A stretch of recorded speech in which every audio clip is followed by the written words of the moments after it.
E aí galera, beleza? Bem-vindo ao Historizado Company, a história de tudo, tranquilo? Hoje então nós fecharemos aí a Baixa Idade Média para o seu Enem, para a sua prova do ensino médio fundamental, seu concurso público. Nós vimos que a Baixa Idade Média, ela vai justamente do século X ao XV. E dentro da Baixa Idade Média, nós temos como ponto importante as cruzadas, nós temos o renascimento comercial e urbano, que dará origem então ao assunto de hoje, que será a transição feudo-capitalista aí. A transição feudo-capitalista. Compreenderam? Aquele vai e vem dos cruzados levou aos feudos e aos camponeses a produzirem produtos para os cruzados, indo e vindo, e as estradas começaram a se movimentar. Os italianos que já navegavam, né, porque não existia o país Itália, mas tinha cidades italianas, né, Gênova, Milão, Nápoles, Veneza, a Florença, eles vão e vêm, a burguesia nasce ali na Itália, a burguesia começa a nascer. É o nascimento do burgo, da classe burguesa, ó lá, justamente nesse vai e vem. Por isso a transição feudo-capitalista. Então os três assuntos mais importantes da Baixa Idade Média seriam as cruzadas, que nós temos nossa aula, veremos a transição feudo-capitalista e a crise do século XIV, dentro da Baixa Idade Média. Então nós podemos apagar aqui o nosso micro-mini quadrinho para a gente poder entender aí a estruturação da transição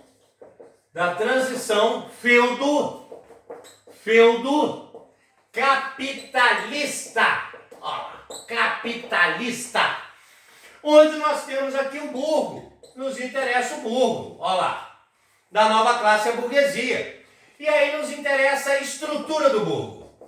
Galera, o burgo, ele era cercado de muralhas e portões. Diferente do feudo. O feudo era aberto. Muitas vezes a paliçada de madeira e depois os castelos de pedra, aí sim eles foram cercados, mas o feudo era aberto, era uma divisão natural. Os burgos não. Os burgos, eles tinham muralhas e portões. Pergunta a sua prova por quê? Porque o burgo tinha bens.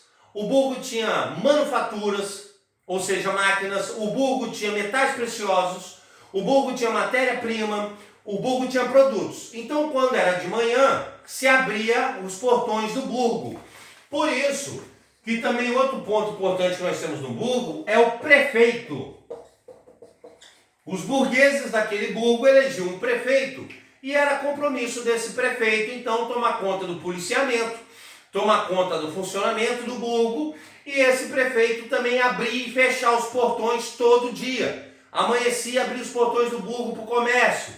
Anoitecia, era perigoso, não tinha luz elétrica, fecha o burgo.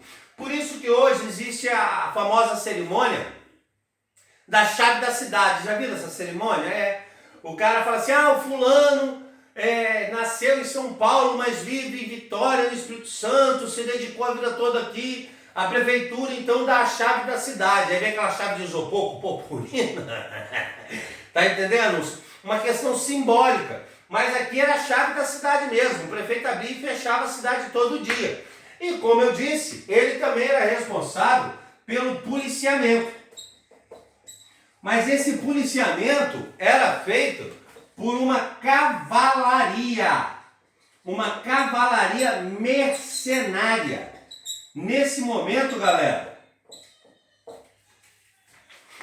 nascia a cavalaria mercenária, tá ok? Onde o cara, ele era um nobre, mas ele não tinha terra.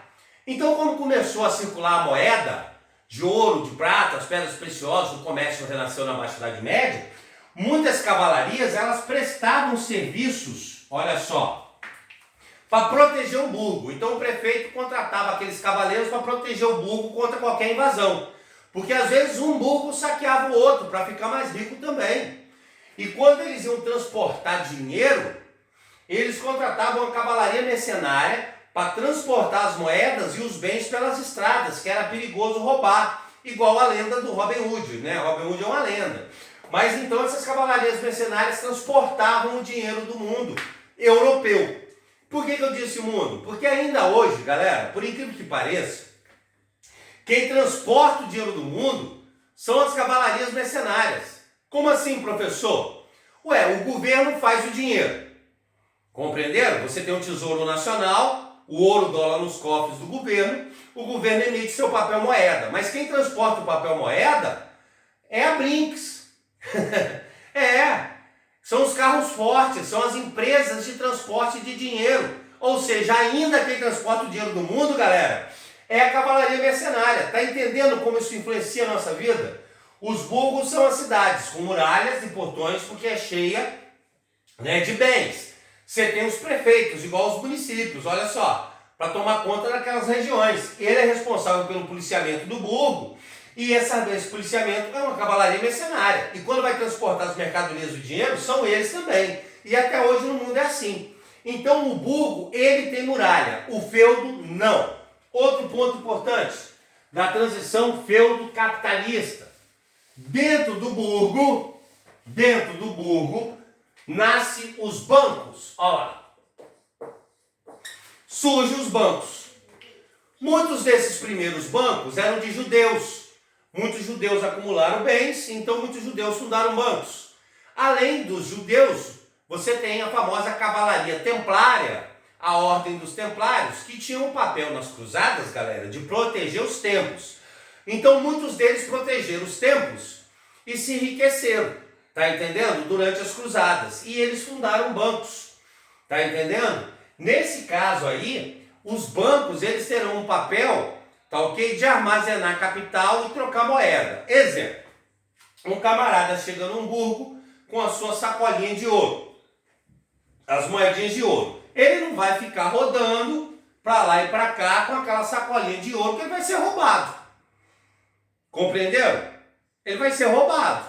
Então ele vai até o banco daquele burgo e fala assim, ó, eu vou depositar essas moedas de ouro aí. Eu vou ficar só com 5 moedas de ouro, porque eu preciso dormir na pousada, trocar a ferradura do meu cavalo, eu preciso comer na taberna, compreenderam? Vou lanchar na taverna, tomar uma cerveja, comer um pão, um negócio do tipo. E aí o banqueiro cobrava dele alguns juros por guardar aquela moeda. Por que se chama banco? Porque você tinha um banco. Ficava um cara sentado num banco com a mesinha e atrás dele uma construção de ferro e pedras, com gente protegendo. E aquele era o banqueiro, por isso o banco, porque ele ficava sentado num banco fazendo isso. Quando o cara ia embora, ele ia lá, resgatava o dinheiro e deixava que o cara cobrou no banco e aí ele ia embora. Tá ok? Se ele fizesse, galera, um bom negócio dentro desse burgo, ele não ia sair com um baú cheio de moedas de ouro, viajando sozinho. Então ele pegava um cheque.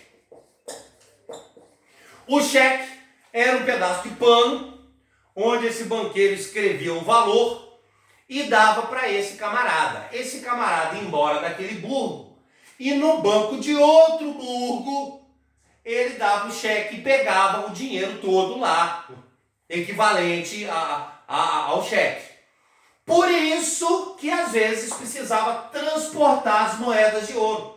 Porque o cara chegava e aquele banco passava a moeda para ele. Aquele banco ia ficar vazio. Então tinha que vir um carregamento de moedas de ouro ou prata de lá para encher o banco de novo. Daí a cavalaria mercenária ser importante para o transporte. Então nasce os bancos, nasce o cheque. Cada burgo muitas vezes tinha sua própria moeda, olha só. Cada burgo tinha sua própria moeda. E aí isso necessitou também a criação das casas de câmbio. Ora, professor, você está falando da nossa vida hoje? É isso aí, galera. Presta atenção como a nossa vida, ela é inspirada nessa Baixa Idade Média, que começa a ser inspirada justamente na vida romana. Então muitas coisas que nasceram na Baixa Idade Média, estão entendendo? Elas existem hoje. Então olha só, a Idade Média não é a Idade das Trevas. Quem chamou a Idade Média da Idade das Trevas foi justamente os renascentistas E depois os iluministas. Eles consideravam a Idade Média uma idade de violência, consideravam a idade sem cultura. Mas hoje nós, da Idade Contemporânea, sabemos que não. Que na Idade Média se desenvolveu filosofia, ciência, arte, conhecimento, e que muita coisa da Idade Média existe hoje na nossa vida.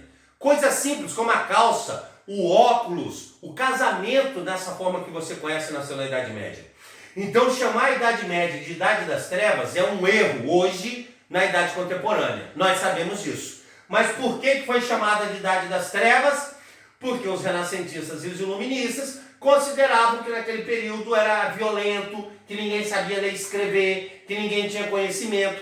De certa forma, galera, no período da Alta Idade Média, na invasão de Roma, na formação dos feudos, poucas pessoas sabiam ler e escrever. Então a gente não pode pegar a Idade Média como toda ela como a Idade das Trevas. Não pode pegar. Aquele pedacinho você teve uma certa violência. Depois, um monte de coisa foi inventada. E hoje, na Idade Contemporânea, você responde no seu Enem, então, que chamar a Idade Média de Idade das Trevas estava errado. Compreenderam essa parte? Olha quantas coisas estão nascendo. E aí, também existiam as famosas corporações de ofício aí. As corporações de ofício. E as corporações de ofício tinham lá suas funções. A primeira função da corporação de ofício era regular os preços e a qualidade. Os preços e a qualidade dos produtos aí. Beleza? Os preços e a qualidade dos produtos. Era a primeira função da corporação de ofício. O que era uma corporação de ofício, galera? Na verdade, exemplo. Vamos trabalhar com o exemplo que você vai entender. Você tem um alfaiate. Esse alfaiate, então, ele compra o tecido que chega no porto, vem a seda da China, ele compra o tecido e vai produzir sua roupa dentro do burgo. Aí existe o alfaiate concorrente dele, que também vai comprar o tecido lá, que vem da China, tá ok? No porto, chega lá a seda. Se ele botar um preço muito alto, ele não vai vender. E quem botar mais barato, vende, ele vai quebrar. Se ele botar um preço muito baixo, ele vai vender tudo. Mas na hora que ele for lá comprar a matéria-prima, e se a matéria-prima subiu de preço, hein? Como é que vai fazer? Se a matéria-prima subiu de preço, ele vendeu tão barato os vestidos dele que ele não consegue comprar matéria-prima. Então a primeira função da corporação de ofício é regular os preços dos produtos. Tem que estar parecido. Segundo, é a qualidade. Um outro exemplo. Vem as caravelas lá da China com a seda chinesa. Aí uma caravela afunda. As outras caravelas conseguem socorrer lá os marinheiros e resgatar um pouco da seda. Só que aquela seda molhou de água salgada. Ela vai ter que ser lavada, ela não vai ter a mesma qualidade das outras sedas. Então ela tem que ser vendida mais barato. Então a primeira função das corporações de ofício era regular o preço e a qualidade dos produtos. Isso vai dar origem às bolsas de valores do mundo. Porque hoje as bolsas de valores têm várias funções. Mas uma das primeiras funções das bolsas de valores é regular o preço e a qualidade do produto. O petróleo subiu no mercado internacional, o açúcar subiu no mercado internacional, tudo bolsa de valor. Regulando preço e qualidade de produto, ora. Nasceu aonde? Nas corporações de ofício. Se vocês querem saber, muitas bolsas de valores hoje da Europa são corporações de ofício desse período. Exemplo, a Bolsa de Londres era a corporação de ofício de Londres. A Bolsa de Frankfurt, na Alemanha, era a corporação de ofício da Alemanha. Era a corporação de ofício de Frankfurt. Compreenderam? Então a primeira função da corporação de ofício na transição feudo capitalista é regular o preço e a qualidade dos produtos. A outra função, que também cai no seu Enem, e é importante para a gente, pagar o nosso mini quadrinho aqui, seria justamente a relação mestre e aprendiz. A relação mestre e aprendiz. Você tinha um mestre que também era chamado de guildor. Por isso que você tem as chamadas guildas, eram oficinas, as lojas. A própria palavra loja surgiu aqui na Idade Média. Loja e guilda era a mesma coisa, era uma oficina, uma produção. Você tem o mestre e o aprendiz. O que é isso? Você tem um jovem, esse jovem, né? Ele quer aprender uma profissão. Vamos citar outro exemplo para você entender. Exemplo, você tem um sapateiro. O cara tem uma guilda, tem uma loja de sapatos, ele é um sapateiro. Então um jovem, ele quer aprender essa profissão. Ofício, profissão, trabalho. Esse jovem, ele vai até o mestre e fala, eu quero ser sapateiro. Ele passa a morar com o mestre. Ele trabalha na casa do mestre, ele vai aprendendo a fazer o sapato, ele vai ajudando o mestre, até ele ficar bom. Quando esse aprendiz aprende toda a profissão, ele escolhe. Ou ele vai embora, trabalhar em outra guilda, outra loja, ou ele monta a própria loja para virar um mestre, ou ele passa a trabalhar para o mestre dentro de uma jornada de trabalho. É quando o aprendiz, então, se torna o jornaleiro. O jornaleiro. Porque ele trabalha dentro de uma jornada de trabalho, de tempo, dentro de uma jornada de tempo. Compreenderam? E aí, muitas vezes, esse aprendiz, ele aprendia a fazer o sapato, e aí ele falava assim, mestre, muito obrigado, eu trabalhei na sua casa, te servi, você me ensinou uma profissão, eu aprendi, agora eu sou um mestre também na produção de sapato, mas eu vou embora para outro burgo. Aí ele ia para outro burgo, galera. Quando esse aprendiz, que não era mais aprendiz, sabia a profissão, agora chegava no outro burgo, ele ia até a prefeitura, e lá na prefeitura estava colado um jornal. Ué, professor, um jornal? É, porque aí tinha a profissão de padeiro, sapateiro, carpinteiro, alfaiate, marinheiro, olha lá.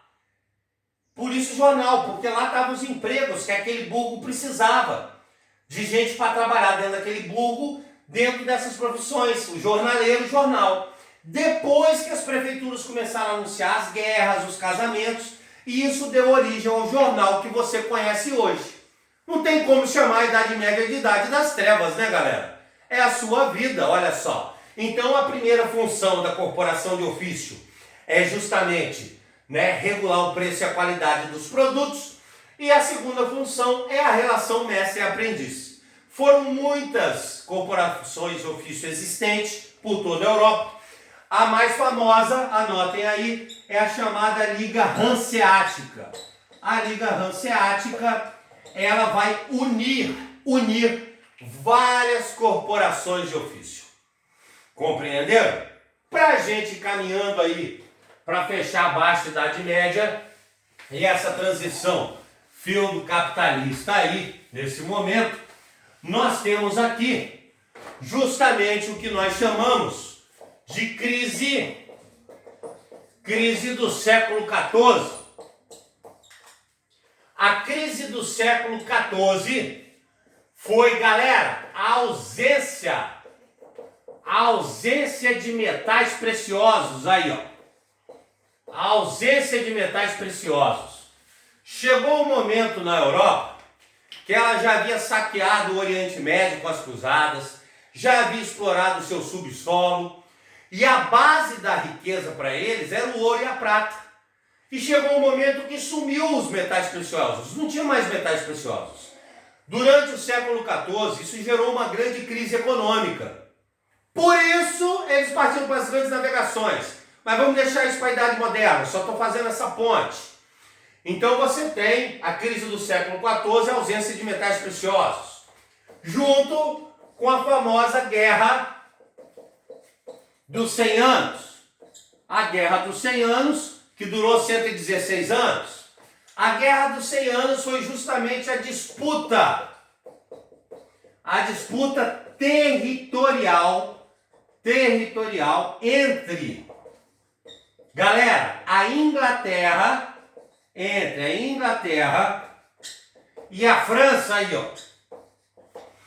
Por que isso? Nós veremos a formação da monarquia inglesa, a formação da monarquia francesa na Idade Moderna. Mas aqui vocês devem entender que ali para o fim da Idade Média, nós teremos a Guerra dos 100 Anos, onde a fronteira, tá entendendo? Entre a Inglaterra e a França vai se definir. Porque a Inglaterra tinha pedaços de terra no continente. Em meio a essa guerra toda, o rei Luís XI da França decide expulsar os ingleses, tá entendendo? Decide expulsar os ingleses do continente. Por isso que hoje a Inglaterra é só a ilha e a França ficou no continente. O que separa eles é o Canal da Mancha, aquele pedacinho de mar que é pequenininho. Quem encabeçou a vitória da França contra a Inglaterra, aqui foi a famosa Joana d'Arc aí. A famosa Joana d'Arc. É ela que vai encabeçar, fingindo ser homem, depois eles vão saber que ela era mulher, mas ela foi um dos maiores estrategistas e generais da história do mundo, tá ok? Derrotando a Inglaterra na Guerra dos 100 Anos, finalizando. Então a Europa vivia praticamente ao mesmo tempo, século XIV e XV, a ausência de metais preciosos na Baixa Idade Média e a Guerra dos 100 Anos, que destruía essa região norte da Europa e causava tumulto o tempo inteiro. Mas nós temos outros dois problemas nesse período também. Que ao apagar o nosso quadrinho aqui, nós podemos ver. Primeiro deles seria justamente aqui a famosa peste negra. Olha lá. A peste negra. A peste negra vai assolar a Europa principalmente em 1348 e 1349. Olha lá. 2 anos de peste. A peste vai matar metade do continente. Compreenderam? A Europa, segundo os medievalistas mais famosos, Georges Duby, Jacques Legoff, a Europa tinha cerca de 90 milhões de habitantes e a peste negra em 2 anos matou 40 milhões de habitantes. As pandemias, elas exterminam mesmo o mundo há milênios, compreenderam? A peste nesse período também será dentro do século XIV, 1348 e 1349. Mas depois nós teremos a peste negra voltando na Europa por volta de 1500, 1505, tá entendendo? Tivemos peste negra também acontecendo no Império Romano, mas a mais famosa foi a da Baixa Idade Média, nesse período, onde os motivos para a peste, acabar destruindo a Europa seria justamente a sujeira. Os burgos, tá entendendo? Eles tinham um descaso, o esgoto corria a céu aberto, alimentos jogados fora, armazém mal organizado, e o europeu tinha um rato como um bichinho qualquer. A Europa estava nascendo centros urbanos, então o rato era o transmissor da doença. Na verdade, a peste negra é a peste bubônica, ou seja, é uma bactéria que fica na garganta da pulga do rato. Então, o sangue do rato fica contaminado, a urina do rato fica contaminada, mas o rato não. Só que essa bactéria contamina a gente, exterminando. Então, o primeiro motivo é a sujeira. Segundo motivo que nós temos para a peste negra se espalhar foi a autoflagelação. Muita gente acreditava que era um castigo de Deus, porque agora a Europa da Baixa Idade Média, a Europa do século XIV e XV não tinha mais nada a ver com aquela Europa cristã do feudalismo. Você tinha burguesia, você tinha cavalaria mercenária, você tinha as universidades nascendo dentro da própria igreja, então muitos acreditavam que era uma vingança divina, então eles saíam pelas estradas se auto-chicoteando, se batendo, e aí dizendo, que era uma vingança, que era uma praga divina. Então a autoflagelação abria as costas do cara, deixava o cara marcado, a bactéria entrava direto. E por fim, a medicina rudimentar. A medicina rudimentar. Eles usavam muito da chamada sangria. O que era sangria, galera? A febre do cara estava muito alta. Então, para o cara não morrer de febre, os médicos pegavam a navalha e cortavam a panturrilha do cara. E deixava sangrar. Então, o cara começava a sangrar muito, ele esfriava. Aí depois costurava. De febre, o cara não morria. Tá entendendo? Mas em contrapartida, a mesma navalha que cortou o primeiro da fila, cortava até o último. Quer dizer, passava bactéria para todo mundo. Então a peste negra vai matar metade do continente em 2 anos. Olha só. E por fim, de crise dentro dessa Europa na Baixa Idade Média, nós teremos as famosas jaquerris. As jaquerris. O que seriam as jaquerris? As revoltas camponesas aí. As revoltas camponesas. Os camponeses, que já é um grande número na Europa, vão começar a não concordar com aquela servidão em relação aos senhores feudais. Muitos camponeses vão embora para os burgos. Eles querem ter terras próprias, porque a quantidade de terra começa a diminuir na Europa, já que tem muito nobre dono de terra. E aí, a partir desse momento, as revoltas camponesas se eclodem em toda a Europa. E elas vão ficar conhecidas como os jaquerris, devido à maior revolta camponesa da Idade Média, que foi feita por Jacques, justamente por Jacques Bonhomme, tá ok? O francês, o camponês francês, conhecido como Jacques Bonhomme, ou seja, Zé Ninguém, esse seria o termo para o Brasil, um Zé Ninguém, ele encabeça uma grande revolta camponesa. Por isso que todas as revoltas camponesas da Europa da Idade Média são chamadas de jaquerris. Só prova a pergunta, o seu Enem, o que são as jaquerris, as revoltas camponesas?